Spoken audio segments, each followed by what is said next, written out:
assess where you are right now, assess your financial systems, look at your bank. Is it working for you? Look at your current method for bookkeeping, whatever it is. Is it working for you? Look at how you're accepting your payments from your clients. Is that working for you? This is Heard Business School, where we sit down with private practice owners and industry experts to learn about the business of therapy together. I'm your host, Michael Fulwiler. Financial management probably wasn't the first thing on your mind when you became a therapist.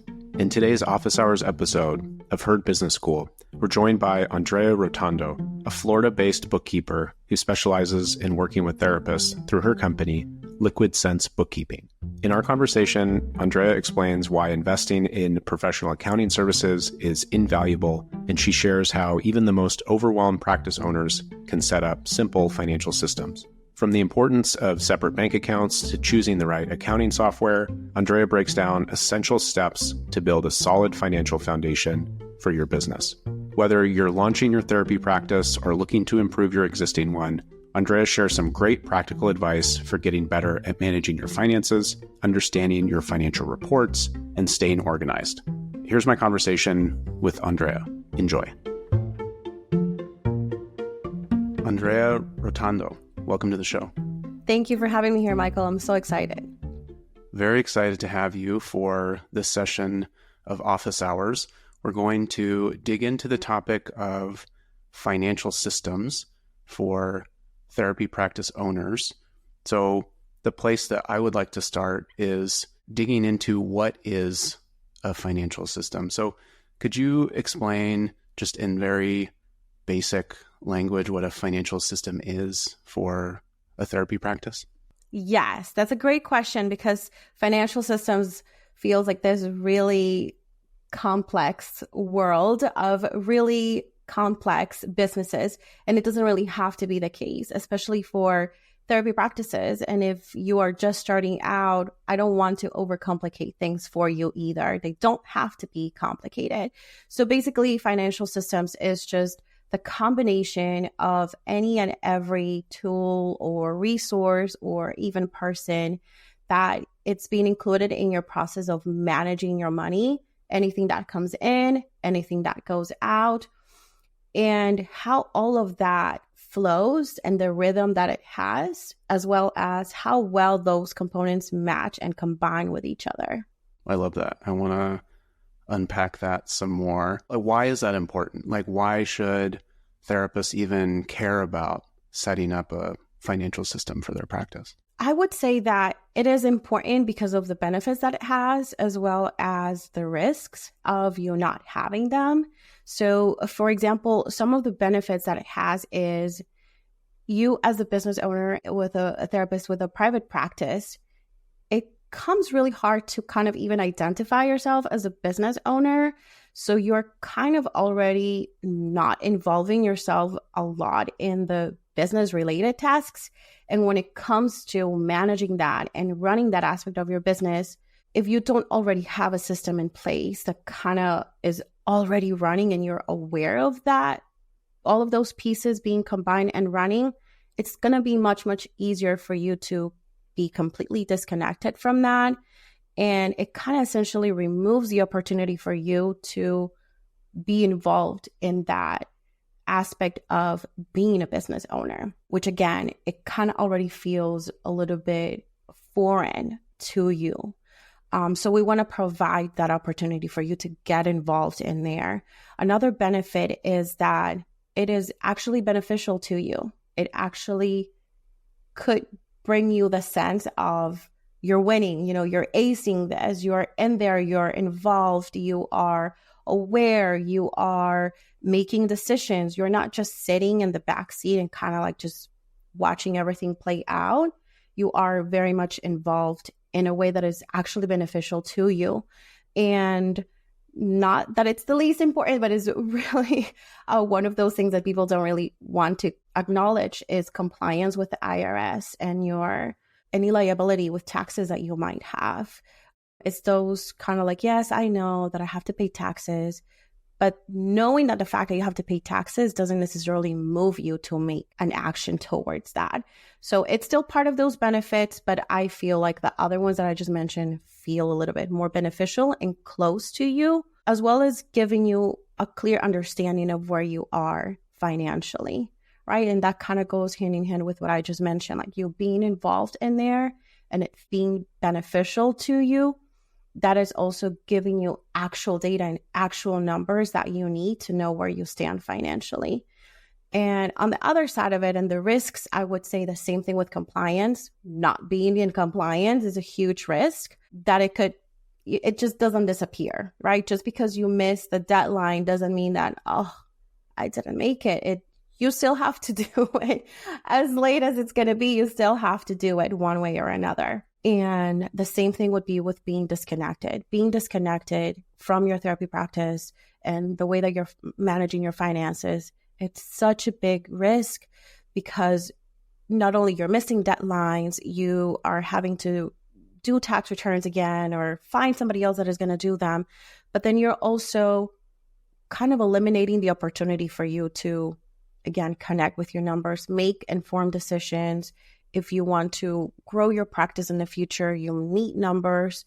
And just overall, even for your own mental health, it's important that you have clear numbers and that you have information that is accurate in front of you to make those decisions rather than just going off of assumptions, which typically when it comes to finances, we tend to overestimate the amount of money that we make and then underestimate the money that we are spending.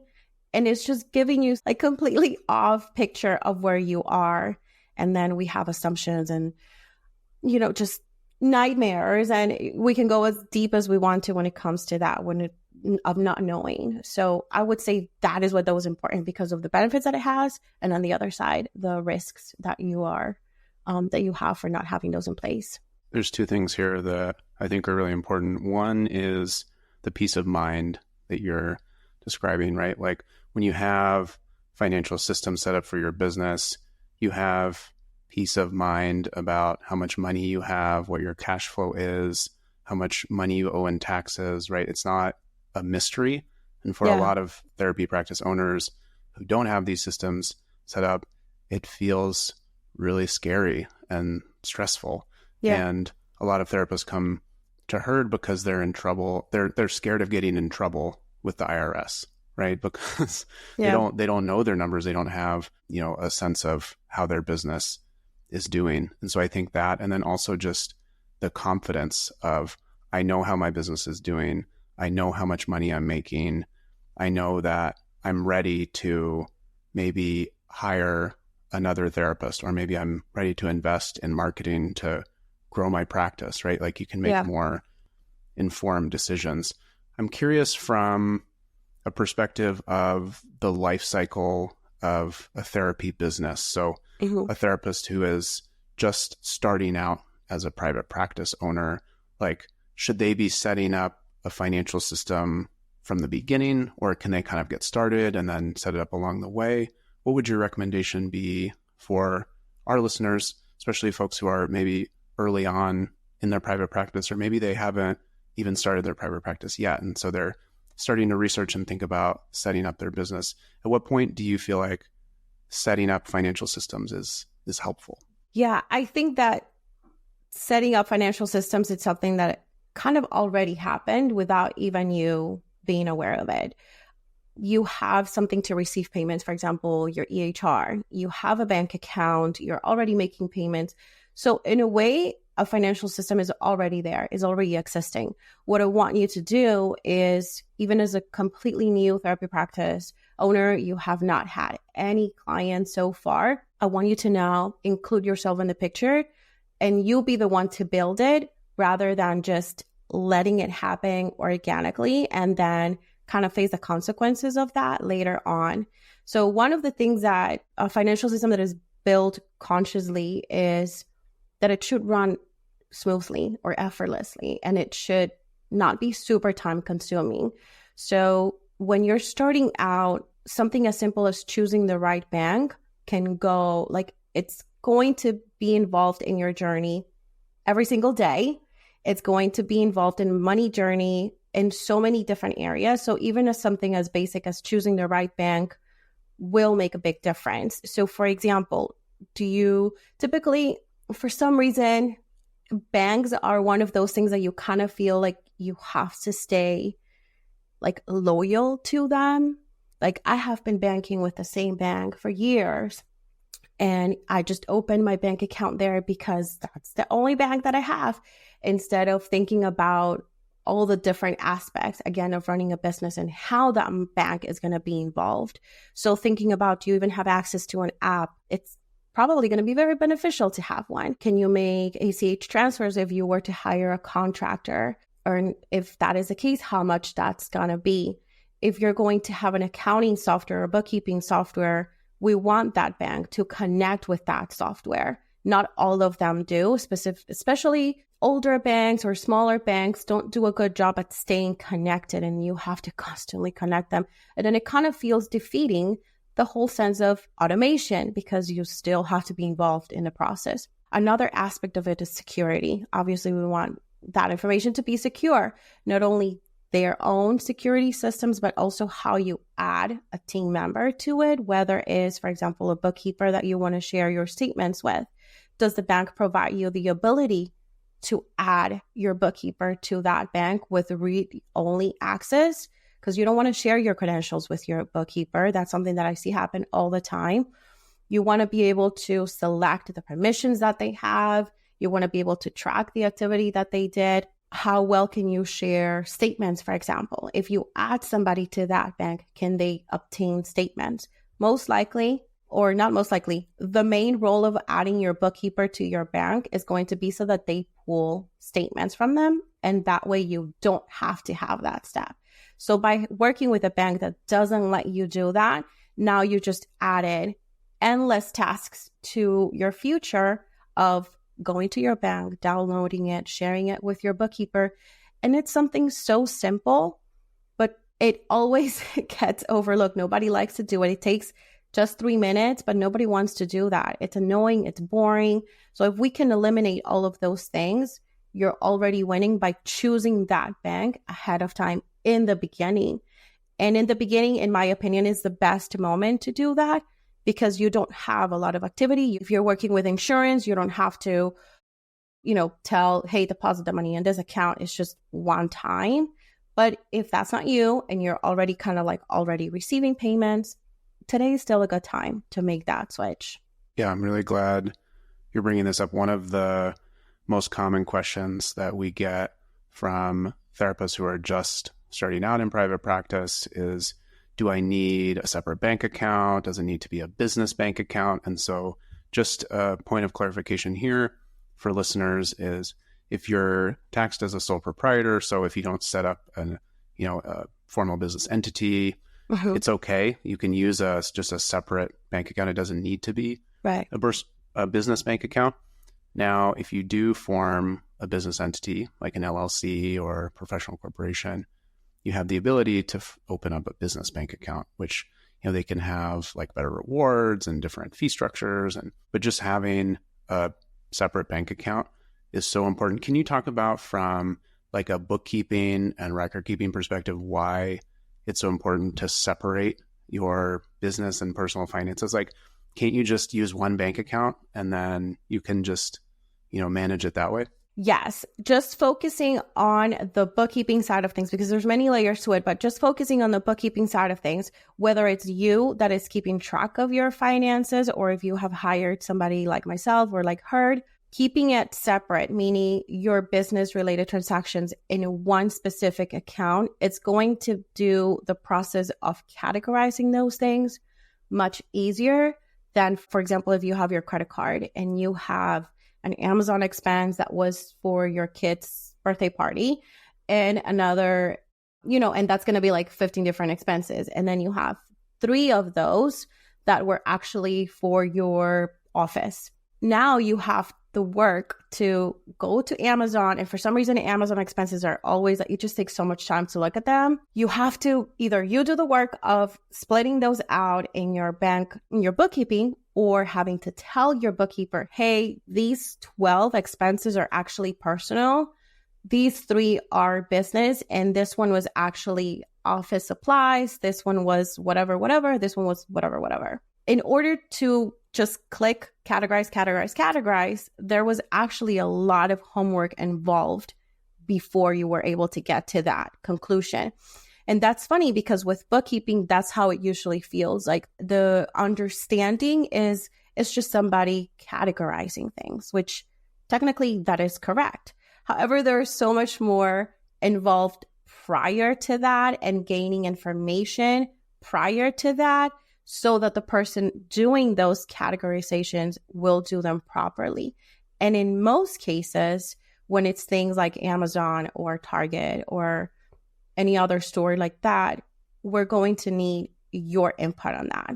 So not only you're doing the process kind of like a favor to make it easier, but also yourself, because you're going to have much less questions to answer. And this is a month-to-month thing. This is not just like once a year.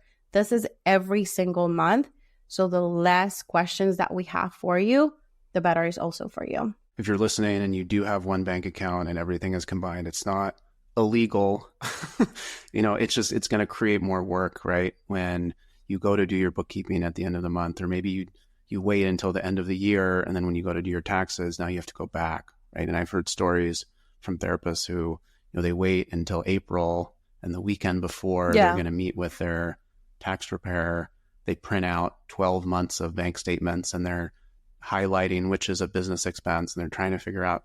So the sooner that you can, to your point, have that bank account set up, the better. Could you talk about the other components of setting up a financial system? So bank account being one of them. We all have talked about bookkeeping a little bit. Yeah. What are kind of like the components of a financial system for a therapy practice?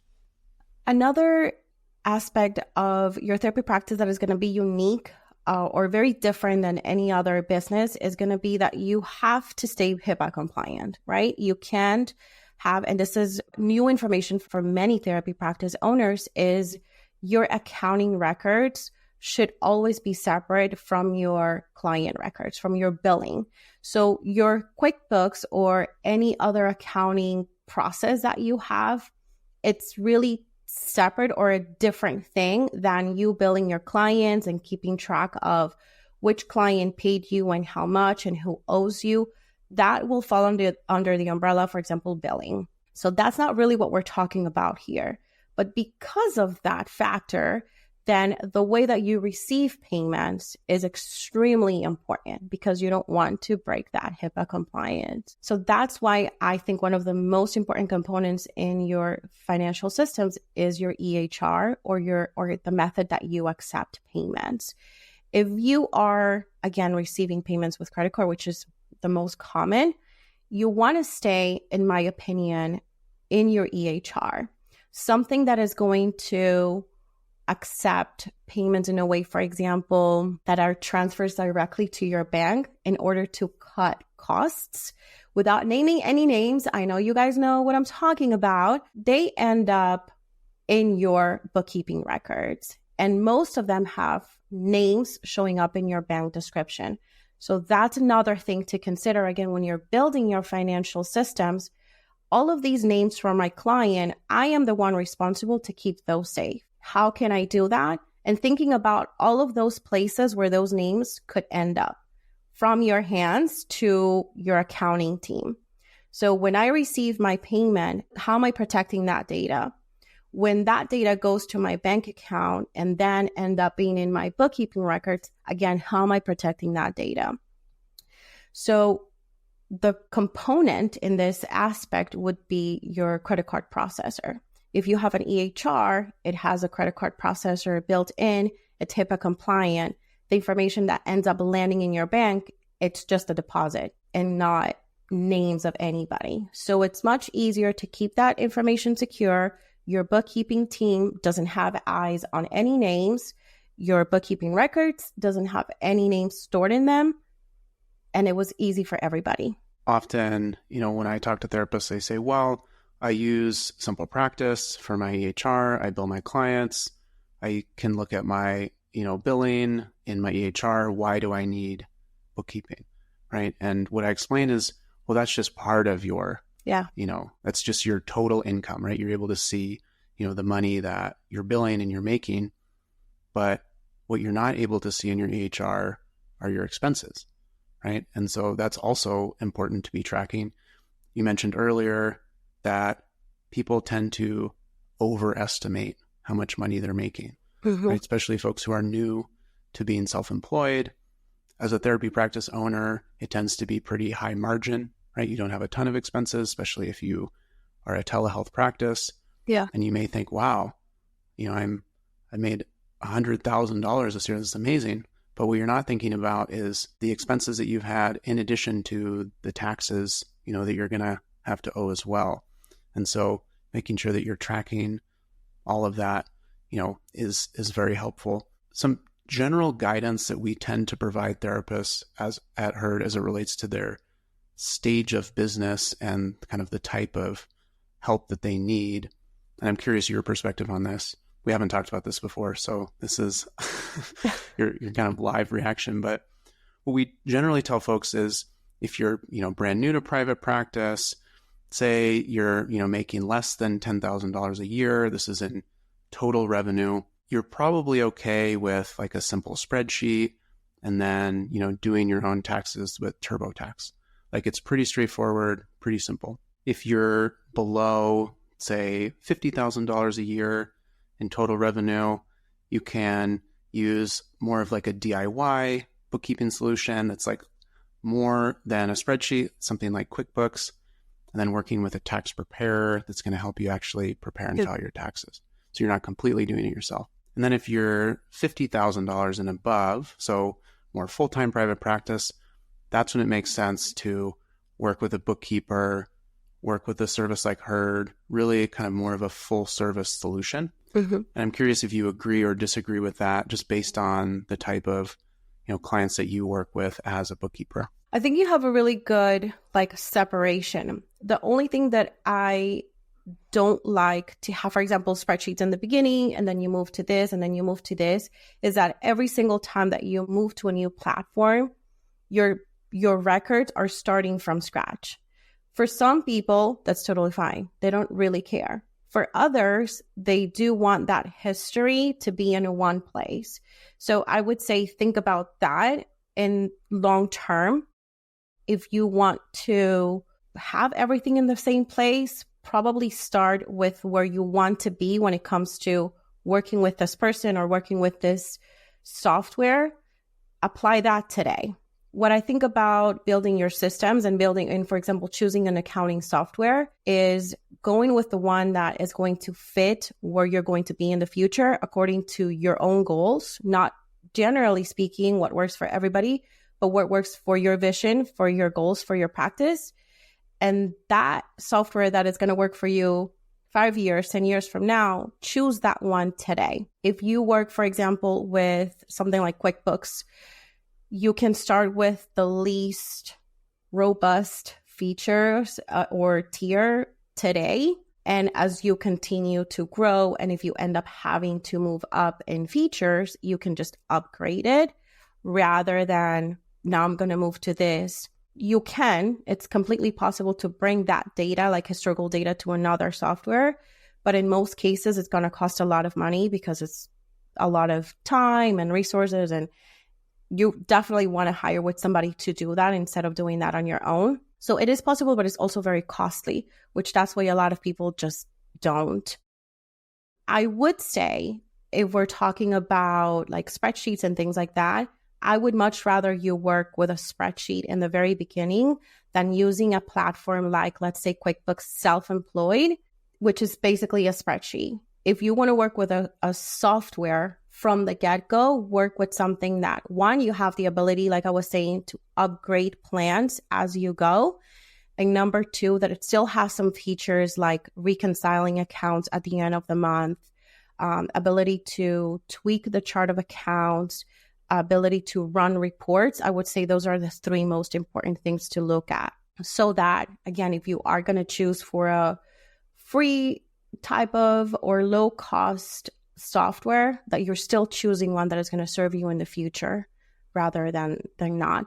But I would say what I like about spreadsheets in the very beginning, specifically for therapy practice owners, is that it kind of gets you involved in the process. It kind of brings you in because, again, this is in most cases very new to you. So it gives you that practice. It pushes you to become uncomfortable and learn new things. However, in my experience, what I think of that is that therapy practice owners tend to feel like they have to stay stuck there because now they know how to do it. So they stay in that bootstrapping stage much longer. And in most cases, they have kind of already outgrown those spreadsheets. But because they feel familiar in a very uncomfortable area of their business, now it's much harder to let go of that. So that's another reason why I like to go for the software from the get-go and just get as much involved as you can in there rather than the spreadsheet. Again, if it goes aligned with your goals, which that's something that it should be always the first conversation. Do I want to keep this, just like a side thing forever? Then that's not so bad. But my goal is to grow this. My goal is to have, do this full time or a group practice. Then I would just go with those more, I don't want to say better, but like a software rather than a spreadsheet from the beginning. I love that perspective. So what I shared was based on income, and I used general guidelines very loosely, right? Yeah. What you're talking about is more forward thinking. So, if you have a full-time W-2 job and you see 4 to 5 clients on the side, probably doesn't make sense, right, to hire a bookkeeper for your 4 to 5 client small practice. Like you can track that in a spreadsheet. But if your intention is to grow and expand and scale, then setting yourself up from the beginning to be able to do that is only going to benefit you in the long run, right?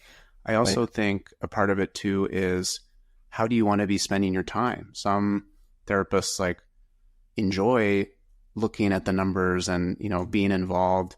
And some people don't want to be involved and would rather outsource it or, get help with it. So I also feel like it probably depends too on how involved you want to be or not. Would you agree with that? I agree to an extent. And this is why I say that. I feel like a lot of people that don't like, the math and the numbers are hoping to work with somebody that they can literally say, you handle it. You just tell me what you need from me.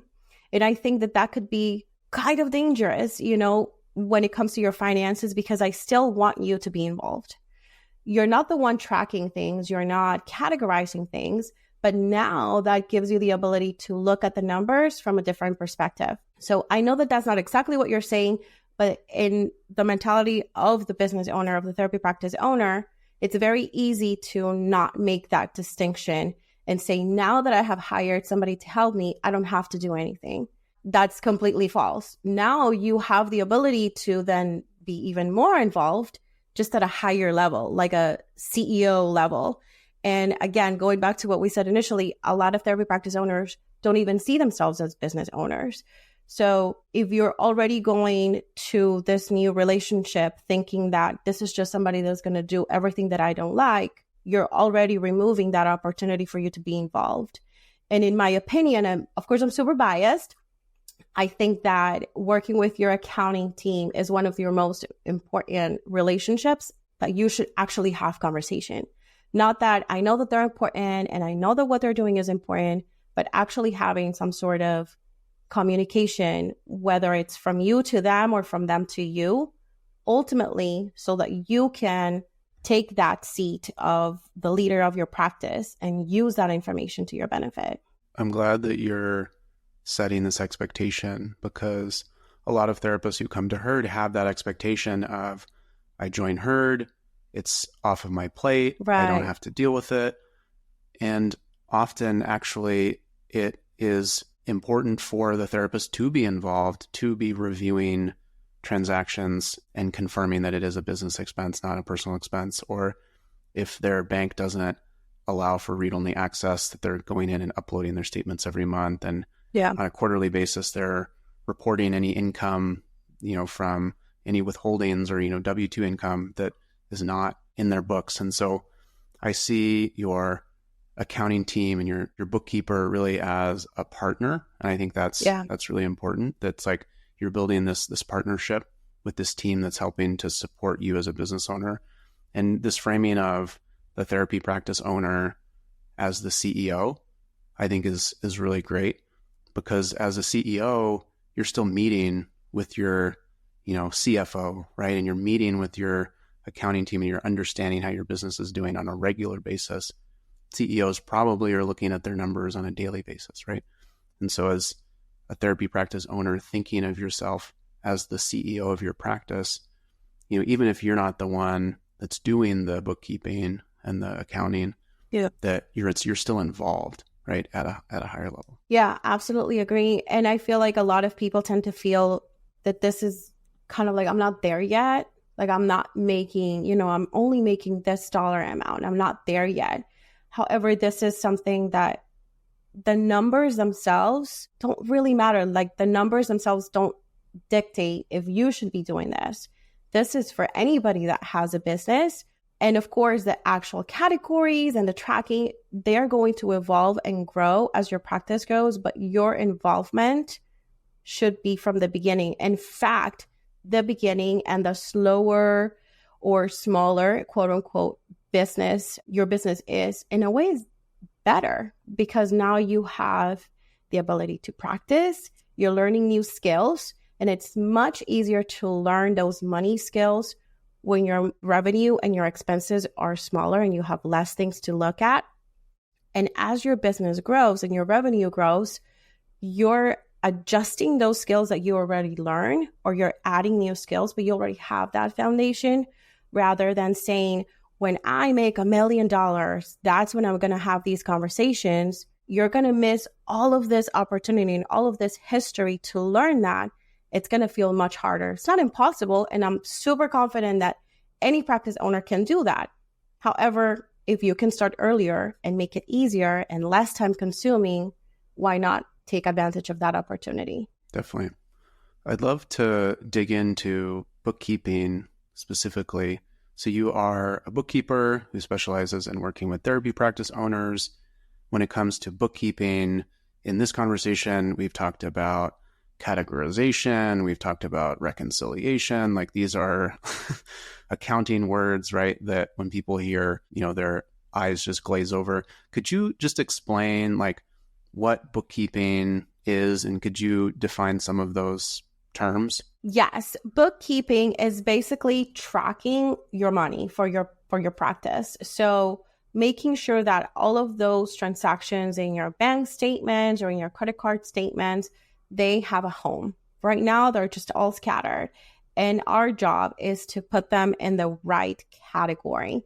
Now, when we talk about reconciling, it means that at the end of every month, we're making sure that what we recorded on whatever software we're using or whatever spreadsheet or Herd or me in QuickBooks, at the end of every month, we're actually checking that what we have matches your bank statement. And this step is really, really important, because we could make mistakes, or even the tech makes mistakes. Sometimes there's transactions. For example, if your bank is connected with the accounting software and we're pulling those transactions automatically, sometimes there's duplicates and sometimes there's missing transactions.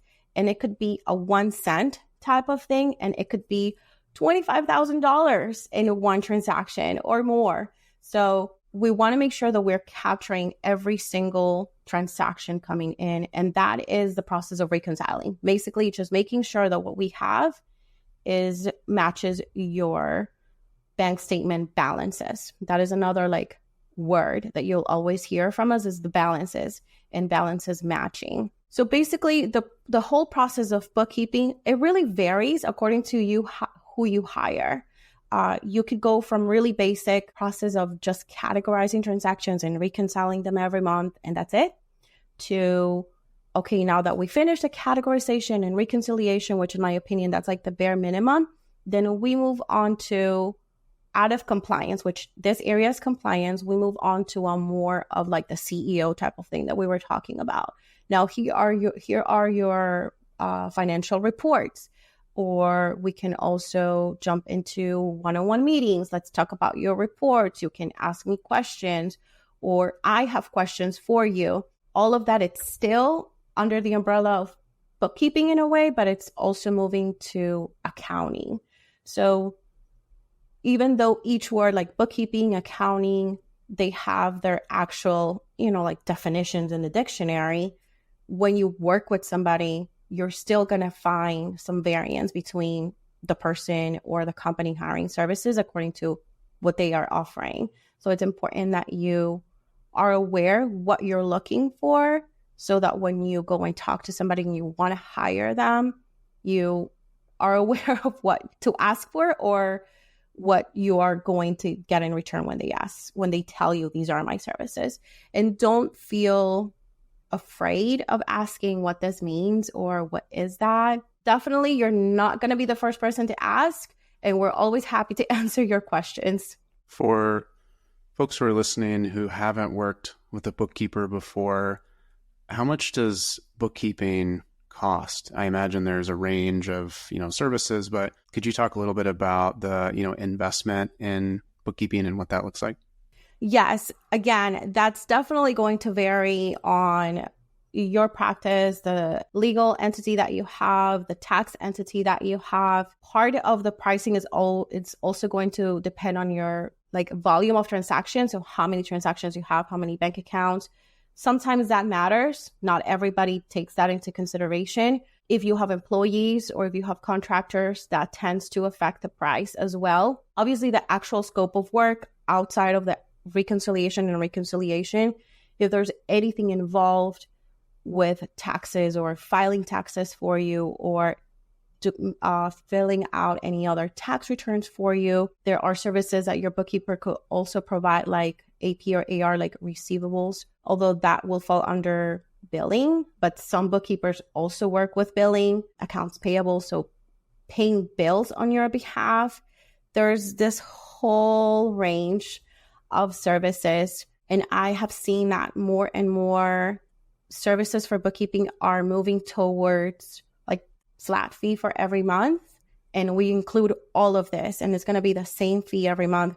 So I would say when you work with somebody like that, it's so hard to tell you, because if I tell you a number, you're going to kind of go based off of that, and then it turns out that it's going to be really different from that. But I would say at least a couple $100 a month, if not more, for the minimum of a monthly fee. Yeah, I think that is important just as a benchmark, right?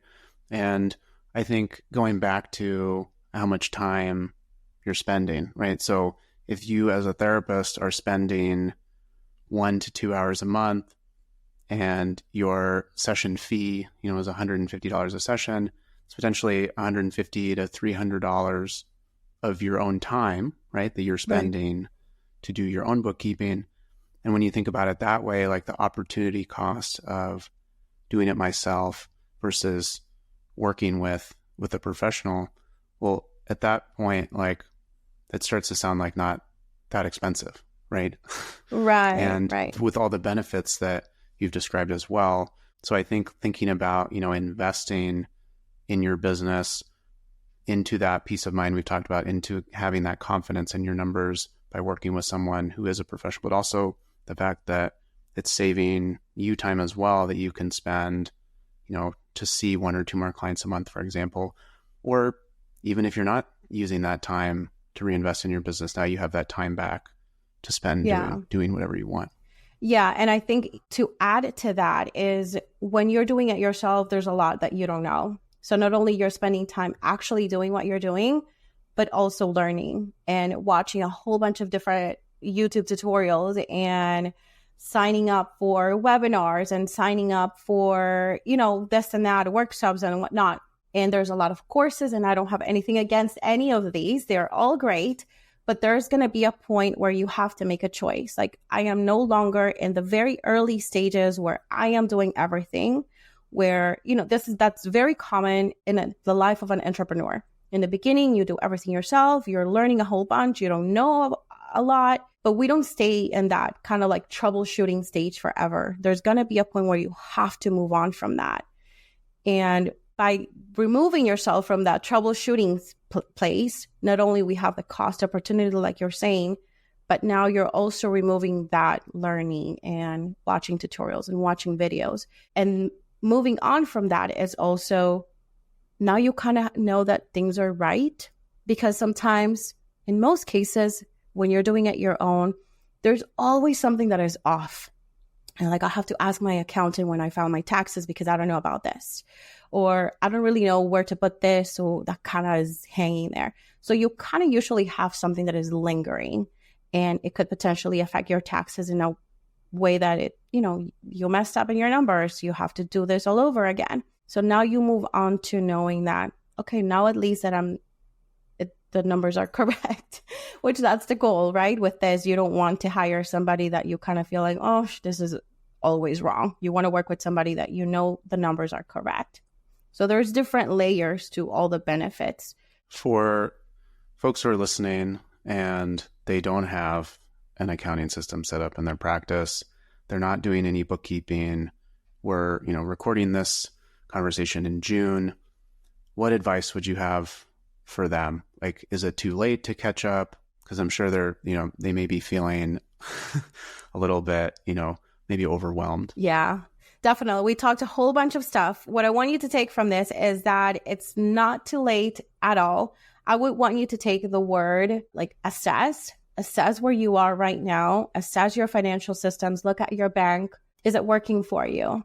Look at your current method for bookkeeping, whatever it is. Is it working for you? Look at how you're accepting your payments from your clients. Is that working for you?